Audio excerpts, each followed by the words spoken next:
இந்த வீடியோவில் நம்ம யூஜிடிஆர்பி ஃபிசிக்ஸ் யூனிட் 9 இருக்குல்ல, அதில் இருக்கக்கூடிய ரெக்டிஃபையர்ஸ் பற்றி ஆல்ரெடி பார்த்துட்டோம். இதில் comparison of rectifiers and amplifiers பற்றி பார்க்க போகிறோம். கம்பேரிசன் ஆஃப் ரெக்டிஃபையர்ஸ் இதை வந்து நம்ம ஒரு டேப்லர் காலமாக எடுத்துக்கிறோம். Terms half wave rectifier, full wave rectifier, bridge rectifier.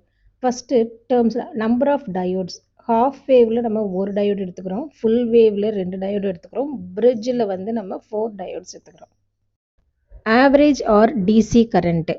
Average or DC current எப்படி இருக்கும் அப்படின்னா, ஹாஃப் வேவில் ஐஎம் பை பை, ஃபுல் வேவில் 2IM பை பை, பிரிட்ஜில் 2IM பை பை. ஸோ பிரிட்ஜுக்கும் ஃபுல் வேவ் ரெக்டிஃபையருக்கும் ஈக்குவலாக இருக்கும்.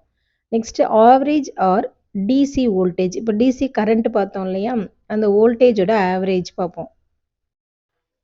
இந்த ஹாஃப் வேவ் வந்து VM by pi, full wave 2VM by pi, bridge 2VM by pi. இதோட root mean square. Root mean square current எப்படி இருக்குன்னா, IM by 2, ஃபுல் வேவில் IM by root 2, பிரிட்ஜில் வந்து IM by root 2. Maximum rectification efficiency half வேவில் 40.6%, full வேவில் 81.2%, பிரிட்ஜில் 81.2%.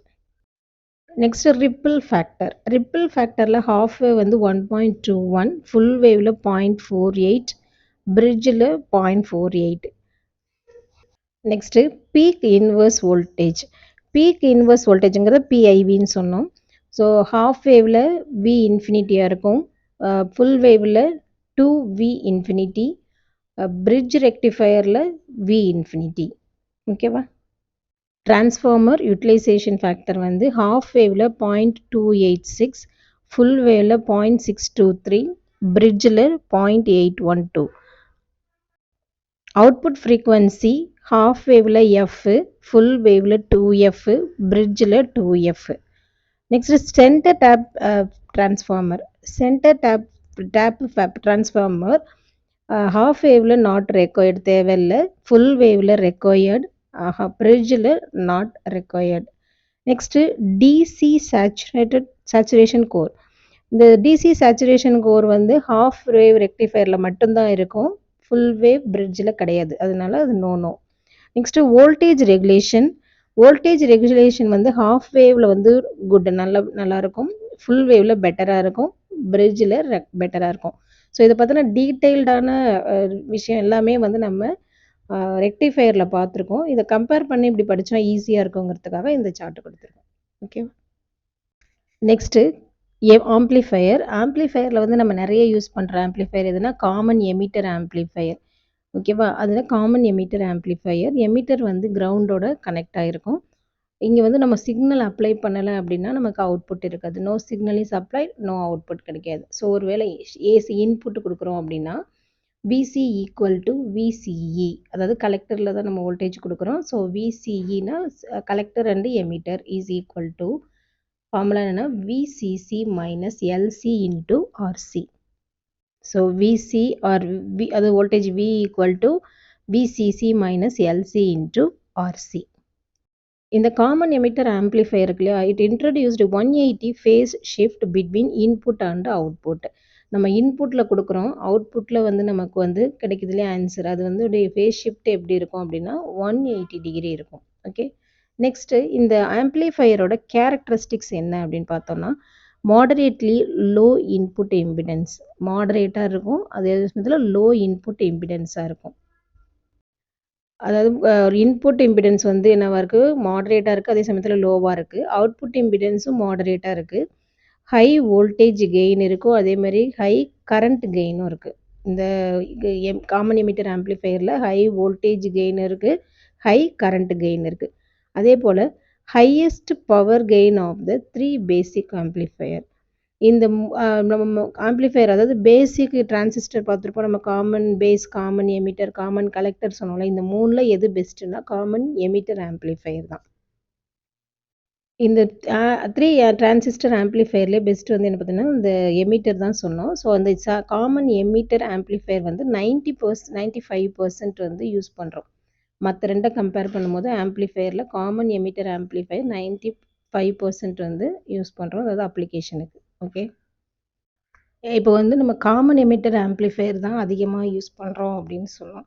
அது ஏன் யூஸ் பண்ணுறோம் அப்படின்னா அதுக்கு ஒரு 3 காரணம் இருக்குது. ஒன்று வந்து high voltage and power gain, high current gain, moderate output to input impedance ratio.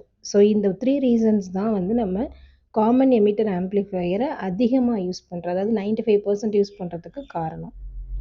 High current gain, அதாவது கரண்ட் கெயின் வந்து ரொம்பவே ஹையாக இருக்கும். It may range from 20 to 500. Next high voltage and power gain, இதோட output impedance nearly 50 times to that of input impedance. Input கொடுக்குறோம் இல்லையா, அதை விட நமக்கு அவுட்புட் எவ்வளோ கிடைக்கும், 50 டைம்ஸ் அதிகமாகவே கிடைக்கும். Next moderate output to input impedance ratio. The ratio of input to output impedance very small, அதாவது about 50. ஓகேவா.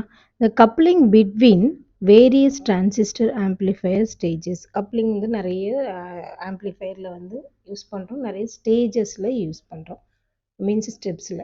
ஓகேவா. ஸோ இந்த 3 ரீசன்ஸ்னால தான் காமன் எமிட்டர் ஆம்ப்ளிஃபையர் அதிகமாக யூஸ் பண்ணுறோம். Next important frequency response of an amplifier. இதோட ஃப்ரீக்வன்சி ரெஸ்பான்ஸுங்கிறது என்னென்னா, நம்ம ஒரு கிராஃப் எப்படி போடுவோம் அப்படின்னா, ஒரு வோல்டேஜ் கெயினுக்கும் சிக்னல் ஆம்ப்ளிடியூட் இருக்குல்லையே அதோட சிக்னல் ஃப்ரீக்வன்சிக்கும் ஒரு கிராஃப் போட்டோம்னா ஒரு கேர்வாக கிடைக்கும். Okay. The voltage gain increases with increase in frequency and remain constant over some frequency range and again decreases with increase in frequency. அதாவது வோல்டேஜ் கெயின் வந்து இன்க்ரீஸ் ஆகும் எப்போனா ஃப்ரீக்வன்சி இன்க்ரீஸ் பண்ணோம்னா. அதுக்கப்புறம் அது சேம் ஃப்ரீக்வன்சியில் அது என்ன ஆகும், சம் ஃப்ரீக்வன்சியில் வந்து அது கான்ஸ்டண்ட்டாக இருக்கும். அடுத்தது நம்ம வந்து என்ன பண்ணுவோம்னா அந்த வோல்டேஜ் கெயின் டிக்ரீஸ் ஆகும், மறுபடியும் நம்ம எக்ஸஸாக ஃப்ரீக்வன்சி கொடுத்தோம்னா. ஸோ ஃபஸ்ட்டு ஃப்ரீக்வன்சி இன்க்ரீஸ் ஆகும்போது வோல்டேஜ் கெயினும் இன்க்ரீஸ் ஆகுது. சம் ஃப்ரீக்வன்சியில் அது வந்து என்னவாக இருக்குது, கான்ஸ்டண்ட்டாக இருக்குது. திரும்ப நம்ம ஃப்ரீக்வன்சி இன்னும் கொஞ்சம் இன்க்ரீஸ் பண்ணுறோம், பட் வோல்டேஜ் கெயின் வந்து என்ன ஆகுது, டிக்ரீஸ் ஆகுது. இதுதான் என்ன சொல்கிறோன்னா ஃப்ரீக்வன்சி ரெஸ்பான்ஸ். அதில் ஃபஸ்ட்டு வந்து நம்ம லோயர் கட் ஆஃப் ஃப்ரீக்வன்சி பார்ப்போம். The lower value of the frequency where the gain is 0.707 times the maximum. So வந்து நமக்கு வந்து மேக்ஸிமமாக 0.7707 அப்படி தான் வந்து நம்ம லோயர் கட் ஆஃப் ஃப்ரீக்வன்சி அப்படின்னு சொல்கிறோம். நெக்ஸ்ட்டு வந்து அப்பர் கட் ஆஃப் ஃப்ரீக்வன்சிங்கிறது higher value of the frequency 0.707 times the maximum gain. அதை விட வந்து கொஞ்சம் அதிகமாக இருக்கிறது upper cut off frequency. Next bandwidth. The range of frequency over with the gain of an amplitude is equal to or greater than 0.707 times the maximum gain. Bandwidthங்கிறது வந்து என்ன, range of frequency over the gain of an amplitude is equal to or greater than 0.7707. அது என்ன பண்ணுறோம்னாக்கா பேண்ட்வித்துக்கான formula f2 minus f1 into hertz, sorry unit வந்து hertz. bandwidth equal to f2 minus f1, unit வந்து hertz. Next, figure of merits. The positive product of midpoint gain and bandwidth. Product of midband gain and bandwidth. இது வந்து இன்னொரு பேர் இருக்கு, also called gain bandwidth product. Figure of merits இன்னொரு பேர் இருக்காது, gain bandwidth products. So இதுக்கு வந்து நம்ம f is equal to a into f2 minus f1. At low frequencies less than 50 Hz gain decrease with increase in frequency. அதாவது less than 50 Hz இருந்துச்சுன்னா voltage gain எப்படி இருக்குது அப்படின்னா ஃப்ரீக்வன்சி டிக்ரீஸ் ஆனிச்சுன்னா கெயினும் டிக்ரீஸ் ஆகுது. ஏன்னா லோ ஃப்ரீக்வன்சி பொறுத்த வரைக்கும் the reactance of the coupling capacitor is very large. Coupling கெப்பாசிட்டரோட ரியாக்டன்ஸ் வந்து ரொம்பவே அதிகமாக இருக்குது. அப்போது x is equal to 1/2πf into c. So இதான் formula. x is equal to 1/2π into fc. xc வந்து எப்படி இருக்குன்னா inversely proportional to frequency. So ஃப்ரீக்வன்சிக்கு இன்வெர்ஸ்லி ப்ரொபோர்ஷனல் டுவாக இருக்கிறதுனால allow only small part of amplifier, கொஞ்சம் சின்னதாக அதை மட்டும்தான் அது அலோ பண்ணும். அட் மிட் ஃப்ரீக்வன்சிஸ், மிட் ஃப்ரீக்வன்சிஸ்ங்கிறது வந்து 50 ஹர்ட்ஸ்லேருந்து 20 கிலோ ஹர்ட்ஸ் வரைக்கும். இது வந்து ஆல்மோஸ்ட் வந்து என்னவாக இருக்கும், கான்ஸ்டண்ட்டாக இருக்கும். The frequency increases the reactance of the coupling capacitor decreases. Coupling capacitor வந்து அதோட ரியாக்டன்ஸ் வந்து டிக்ரீஸ் ஆகும். எப்போ அப்படின்னா ஃப்ரீக்வன்சி இன்க்ரீஸ் ஆகும்போது.